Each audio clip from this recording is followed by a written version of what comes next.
Hello बच्चों, कैसे हैं आप सब। होपिंग दैट आप सब बहुत बहुत अच्छे होंगे। लेकिन मैं जानता हूँ जैसे जैसे जेईई मेन जनवरी नज़दीक आता जा रहा है वैसे वैसे आपकी धड़कन बढ़ती जा रही है। इतने सारे वीडियोस में इतने सारे सजेशंस मिलते हैं ना, ये टाइम टेबल फॉलो कर लो, ये मटेरियल सबसे अच्छा है प्रैक्टिस के लिए, रिवीजन ऐसा करना है, मॉक टेस्ट हमें 15 देने हैं। भाई टेंशन मत लो, घबराने की कोई ज़रूरत नहीं है। हम मिलके पहले ही अटेम्प्ट में सबसे पहले हमारा फोकस होगा कट ऑफ क्लियर करने पे। आज का वीडियो उन्हीं बच्चों के लिए जिनका प्रिपरेशन लेवल अभी ऐसा है कि जिससे उनको एंग्जाइटी बिल्ड हो रही है, टेंशन हो रही है कि यार मुझे अपना बेस्ट देना है, लेकिन अब मैं अप्रैल पे फोकस करूं या जनवरी पे फोकस करूं। लेकिन आप सभी जानते हो कि जनवरी के अंदर हम कम स्कोर करके भी एक बेटर परसेंटाइल ला सकते हैं। चलो, पहला गोल हमारा कट ऑफ का है। सीधा प्रैक्टिकल बात पे आ जाते हैं और बहुत ही हाई एनर्जी से स्टार्ट करते हैं। तो फुल जोश में लाइक कर दो, क्योंकि पहले अटेम्प्ट में हम तो अपना बेस्ट देंगे, जितने भी एटीपीएंस हैं मिलके मचाने वाले। तो फुल जोश में लाइक कर दो एंड कमेंट सेक्शन में जिन भी भगवान में आप बिलीव रखते हैं उनका नाम जरूर लिखिए, क्योंकि उन्हीं से अपने को आत्मशक्ति मिलने वाली है। तो उनको याद करके ही सेशन को स्टार्ट करते हैं। राधा राधा राधा। ओके बच्चों, तो यहाँ पे सबसे पहले हम बात करते हैं कट ऑफ की। ओवरऑल आज के सेशन का पर्पस है कि भाई दिल से आपको मैं हाई एनर्जी, पॉजिटिव एनर्जी आपके अंदर बिल्कुल भर दूं। और अगर आपको ऐसा फील होगा तो जरूर मुझे कमेंट सेक्शन में बताना। सबसे पहले हम कट ऑफ की बात करते हैं। देखो 23 और 24 में अगर कट ऑफ परसेंटाइल की बात करें जनरल के लिए, तो दैट वाज 90.77 इन 2023 एंड 2024 में इट वाज 93.23। बाकी कैटेगरीज में भी आप रेस्पेक्टिवली देख सकते हैं। अब यहाँ पे जो ये कट ऑफ परसेंटाइल इंक्रीज हुआ था, इसका फंडामेंटल रीजन बच्चों क्या था, आपको याद है क्या? इसका फंडामेंटल रीजन ये था नंबर ऑफ एप्लीकेंट्स पहले से बढ़ जाना। ठीक है, अब यहाँ पे बात करते हैं कि फिर भाई कौन सा स्कोर हमें टारगेट करना चाहिए। तो देखो यहाँ पे 23 के जनवरी एंड अप्रैल की बात की गई है। तो 23 में अगर जनवरी की बात करें तो जनवरी में 90 परसेंटाइल के हिसाब से 75 के स्कोर पे भी, या 91 की बात करें तो अराउंड 80 के स्कोर पे 91 परसेंटाइल आ गया था। और इसमें हाईएस्ट अगर हम बात करें यानी द इजीएस्ट शिफ्ट, जिसमें 91 परसेंटाइल के लिए 109 तक स्कोर करना पड़ा था।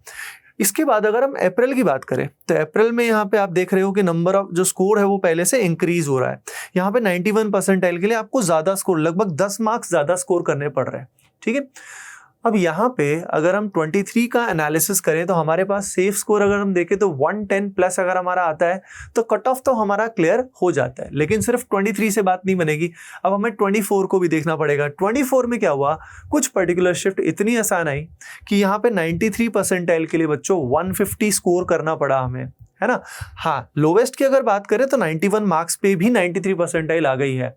तो अगर हम ओवरऑल अभी के गोल की बात करें तो ऑब्वियसली सेफ स्कोर तो 150 प्लस ही रहेगा कट ऑफ के लिए, लेकिन फिर भी in general for majority of the shift 120 plus एक ऐसा स्कोर है कि 120 प्लस में हमारा जो कट ऑफ है वो क्लियर हो जाएगा।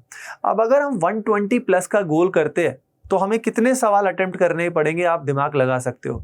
हम अप्रॉक्सीमेटली 40 क्वेश्चंस को गोल कर सकते हैं कि भाई 75 में से मुझे 40 क्वेश्चंस करने हैं। ठीक है, अब 40 क्वेश्चंस करने हैं तो 40 क्वेश्चंस करने के लिए मुझे कितने चैप्टर्स अराउंड करने होंगे। अगर मैं 45 से 50 चैप्टर्स कर लेता हूं, ढंग से कर लेता हूं, तो मेरा काम बन जाएगा। यानी टोटल अगर हमारे पास अप्रॉक्सीमेटली 90 चैप्टर्स है तो 90 में से अगर मैंने 50% के आसपास चैप्टर्स कर लिए, 50 से 55%, लेकिन जितने भी चैप्टर्स किए बहुत ढंग से किए, तो मेरा काम बन जाएगा। तो इससे दिमाग में शांति मिली थोड़ी कि भाई सारा सिलेबस करने की रिक्वायरमेंट नहीं है। सारा सिलेबस करोगे और याद नहीं रहेगा तो कैसे काम चलेगा। एक बात हमेशा कही जाती है, in the end what matters is how much you are able to retain. कितना आपको लास्ट में याद रहता है वो मैटर करता है। अगर आपने सारे चैप्टर्स 80-90 चैप्टर्स हल्का हल्का टच कर लिए, लेकिन एग्जाम में रिप्रोड्यूस नहीं कर पाए, याद नहीं हो पाया, तो ये बताओ कुछ भी हो पाएगा क्या? क्या तुम रियल स्कोर जो अचीव करना चाहते हो अचीव कर पाओगे? खुद से पूछो ना। इसीलिए फोकस करना बहुत जरूरी है। यानी जो मस्ट डू चैप्टर्स है वो मैं आपके साथ शेयर करता हूँ। ठीक है, अब ये जो मस्ट डू चैप्टर्स है ये आपको जरूर करने, इनका वेटेज हाई है और इनसे क्वेश्चंस आते ही आते हैं। जैसे कि फिजिक्स में अगर पर्टिकुलरली बात करूं, जैसे कि मॉडर्न फिजिक्स है, बहुत बच्चे इसको इग्नोर करते हैं, लेकिन इससे 2 से 3 क्वेश्चन तो मतलब हमारे आ ही जाते हैं, राइट। तो बहुत सारे चैप्टर्स यहाँ पे मेंशन्ड हैं, ठीक है, जो आपको कर ही लेने चाहिए। और अब बात आती है कि ये चैप्टर्स कहाँ से करेंगे, थ्योरी कहाँ से करेंगे, सब मैं रिसोर्सेज आपके साथ शेयर करूंगा। लेकिन ये पर्टिकुलर चैप्टर्स जो आपके साथ शेयर किए गए हैं, इनका ROI यानी रिटर्न ऑन इन्वेस्टमेंट हाई है। कम समय में आपको ज़्यादा फायदा मिलेगा। तो ये चैप्टर्स आपको फिजिक्स में एंड आगे अगर हम बात करें, इनको आप नोट कर लेना, स्क्रीनशॉट ले लेना। तो यहाँ पे इसके बाद अगर हम केमिस्ट्री की बात करें तो केमिस्ट्री में ये जो पर्टिकुलर चैप्टर्स हैं ये आपको जरूर करने हैं। जैसे कि अगर मैं फिजिकल केमिस्ट्री की बात करूं तो फिजिकल केमिस्ट्री में जैसे एटॉमिक स्ट्रक्चर है, मोल कॉन्सेप्ट है, अब उसी से जुड़ा हुआ लिक्विड सॉल्यूशन हो जाता है, तो जुड़े हुए चैप्टर्स तो हमें जरूर करने चाहिए। सिमिलरली इनऑर्गेनिक केमिस्ट्री में जैसे कि पीरियोडिक प्रॉपर्टी है, केमिकल बॉन्डिंग है, अगर ये हमने ठीक से कर लिया तो साथ में कोऑर्डिनेशन भी हमें कर लेना चाहिए, ठीक है। सिमिलरली अगर हम ऑर्गेनिक केमिस्ट्री की स्टार्टिंग कर रहे हैं तो IUPAC, GOC, आइसोमरिज्म के बेसिक्स कर लिए, इससे हमारे 2 से 3 क्वेश्चन बन जाते हैं। लेकिन इसके बाद अगर हम रिएक्शन वाला पार्ट स्टार्ट करते हैं तो रिएक्शन वाले पार्ट में बच्चों hydrocarbon, halogen derivative, alcohol, ether तक हम कर सकते हैं। तो जो मस्ट डू चैप्टर्स हैं वो यहाँ पे क्लियरली मेंशन्ड है ना। और यहाँ पे जो हमारा चैप्टर रहता है फॉर एग्जांपल बायोमॉलिक्यूल्स, वहाँ पे ROI कम रहता है, यानी कम समय में रिटर्न आपको ज़्यादा अच्छा नहीं मिलता, बहुत कुछ पढ़ना भी पड़ता है। Similarly POC, practical organic chemistry से भी क्वेश्चन तो फिक्स आता है, लेकिन अगेन उसमें मेहनत काफ़ी करनी पड़ती है। तो ये चैप्टर्स जो आपको बता रखे हैं, तीनों पार्ट्स मिला के ये ज़रूर आपको करने चाहिए।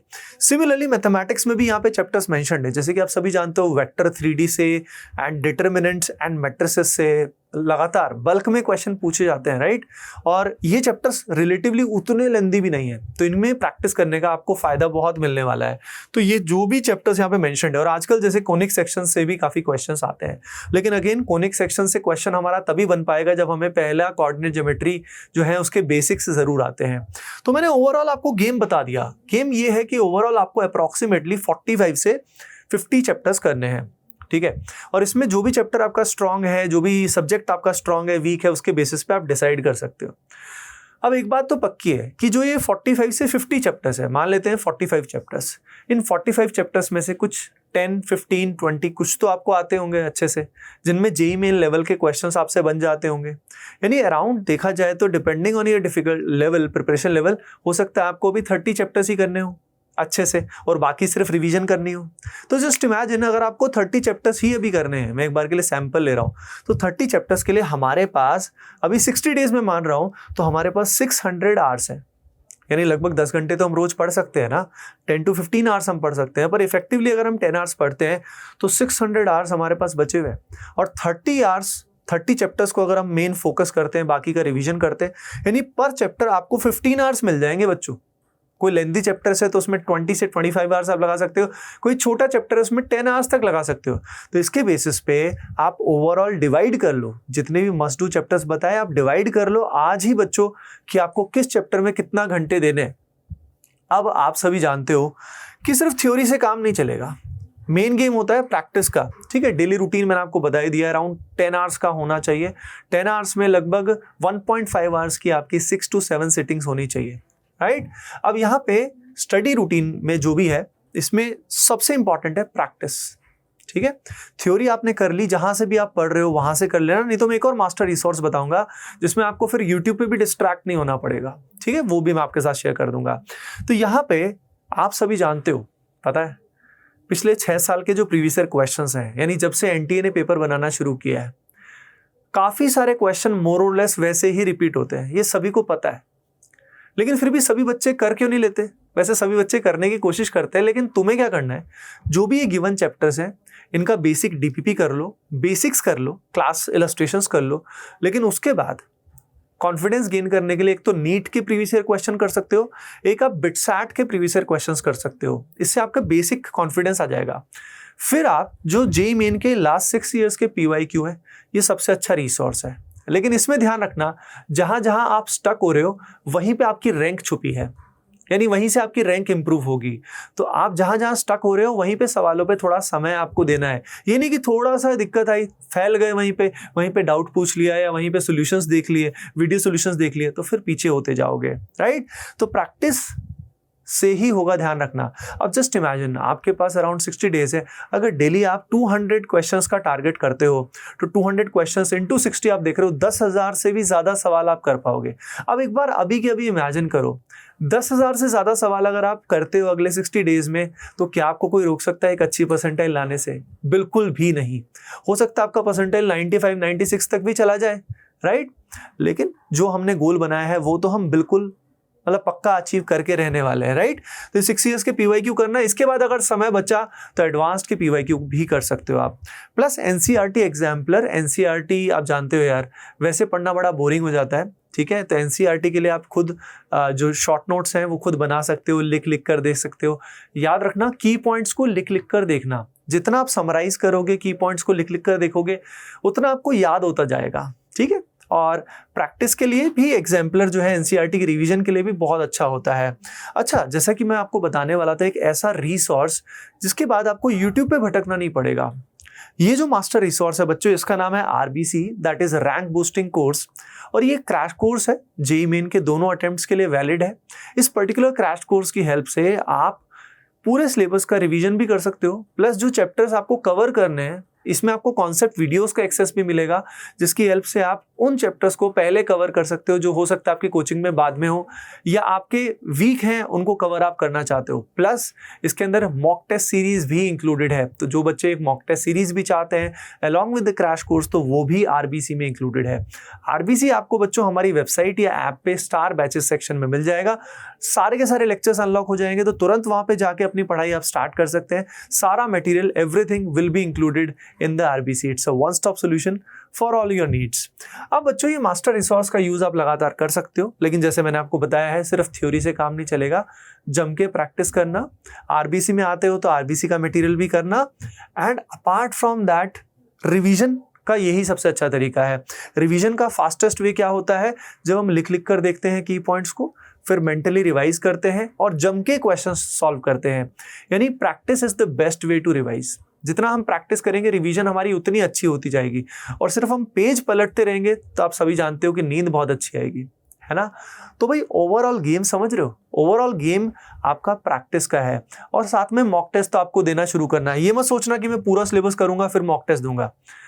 अब last but not the least important, सबसे इंपॉर्टेंट बात है वो ये है बच्चों कि हमारा जो माइंडसेट है वो नेगेटिव होना बहुत ही ऑब्वियस हो जाता है, इतनी ओवर थिंकिंग हो जाती है, क्योंकि बहुत सारे लोग बोलते हैं कि यार इतने कम समय में कैसे होगा, कोई फ्रेंड्स बोलेंगे मेरे तो मॉक टेस्ट में इतना स्कोर आ रहा है। तो इतना कुछ नॉइज हमारे चल रहा होता है ना, एक्सटर्नल इंटरनल, की हमारे दिमाग में बहुत नेगेटिविटी हो जाती है। तो इस समय हमें हमारा माइंडसेट स्ट्रांग रखना है। अगर हमारा माइंडसेट एक स्ट्रांग रहेगा तो कॉन्फिडेंस बढ़ेगा, और माइंडसेट स्ट्रांग कैसे रहेगा, वो रहेगा एक्शंस से। डेली मैंने बोला ना आपको 10 to 12 आवर्स हमें पढ़ना है, और 10 to 12 आवर्स में हमें खूब सारे सवाल करने हैं। अगर आप ये करोगे, डेली आप एक्शंस लोगे, डेली 150-200 सवाल करोगे, तो आपका कॉन्फिडेंस बढ़ता जाएगा। एक बात कही जाती है, जो एक्शन होता है ना आपका, वही आपका कॉन्फिडेंस बढ़ाता है। नॉर्मली हमें लगता है कि हमें पहले इंस्पिरेशन मिलेगा, मोटिवेशन मिलेगा, फिर मैं काम करूंगा। नहीं, आप पहले काम करो, आप मेहनत करो, जितना हो सकता है आपसे करो, आपका कॉन्फिडेंस पक्का बढ़ता जाएगा। लेकिन apart from that there are few things which will help you. पहली चीज़, अपना एनवायरनमेंट इस तरीके का रखिए जिससे आपको पॉजिटिविटी मिले, अच्छी एनर्जी मिले, है ना। तो आप देखिए आपके आसपास किस तरह का एनवायरनमेंट, आपका स्टडी एनवायरनमेंट, आपके फ्रेंड सर्कल, जो भी चीज़ है, ऐसी कोई भी चीज़ जो आपको इस समय आपको नेगेटिविटी करती है या दुख देती है या व्हाटएवर, उस नेगेटिव चीज़ को दूर कर दो, है ना। एक बात स्वामी विवेकानंद हमेशा कहते थे, anything which makes you weak physically और mentally, reject it as a poison. तो आज ही आइडेंटिफाई करें, एक बार देखें, उन सब चीज़ों से हमको दूर हो जाना है, नहीं तो हमें आगे वो एक्शंस नहीं लेने देंगे, हम सोचते रह जाएंगे, हम काम नहीं कर पाएंगे, है ना। तो आपकी प्रोडक्टिविटी बढ़ेगी with right environment. Apart from that, चाहे पढ़ने का हाई टाइम है, लेकिन इस समय अपनी फिजिकल फिटनेस का बहुत ध्यान देने की ज़रूरत है। Every day half an hour in the morning, half an hour in the evening, nature में टाइम स्पेंड करो, वॉक करके आओ, एनर्जी मिलेगी बच्चों आपको। वॉक करके आओ, रनिंग करके आओ, हल्का फुल्का जिम कर सकते हो माइनर। उसके अलावा अगर आप नेगेटिविटी फील करते हो तो आप प्रेमानंद महाराज को सुन सकते हैं, बहुत अमेजिंग एनर्जी आती है। प्लस आप ब्रह्मचर्य का जितना ज़्यादा पालन करो, क्योंकि खुद आप समझते हो यार, ऐसे टाइम में हमें हाई एनर्जी चाहिए होती है। अगर हम अपनी एनर्जी को कंजर्व नहीं करते, लूज करते रहते हैं बहुत ज़्यादा, तो रिलैक्सेशन शॉर्ट टर्म में तो मिलेगा, लेकिन ओवरऑल नुकसान हो जाएगा। और ब्रह्मचर्य का पालन होगा कैसे, इतना कंट्रोल आएगा कैसे? तो उसके लिए नाम जप बहुत पावरफुल होता है, या प्रे करिए, जिन भी प्रभु में आप बिलीव रखते हैं प्रे करिए, राइट, वो भी बहुत हेल्पफुल होता है। तो इन सब टेक्निक्स की हेल्प से बच्चों आपका कॉन्फिडेंस जो है वो पहले से बढ़ता ही जाएगा। And I think this is the, जो लास्ट में मैंने बताया है, ये सबसे फॉरमोस्ट सबसे इंपॉर्टेंट चीज़ें बताई। आप में काफ़ी बच्चे शायद फॉलो भी कर रहे होंगे, इस तरह के वीडियोज़ भी मैं आपके लिए ऑलरेडी लेकर आ चुका हूँ कि कैसे ब्रह्मचर्य का पालन करना है, नाम जप कैसे करना है। ओके बच्चों, सो बच्चों होपिंग दैट इस वीडियो से आपको एक पॉजिटिव एनर्जी मिली होगी। ये जो बचे हुए हमारे पास अप्रॉक्सीमेटली 60-70 डेज हैं, इनके अंदर हमें जम के रिवीजन करना है, प्रैक्टिस करना है, फोकस करना है, और हम अपना बेस्ट देकर जरूर आएंगे। ओके बच्चों, bye bye, take care, keep doing well, love you all.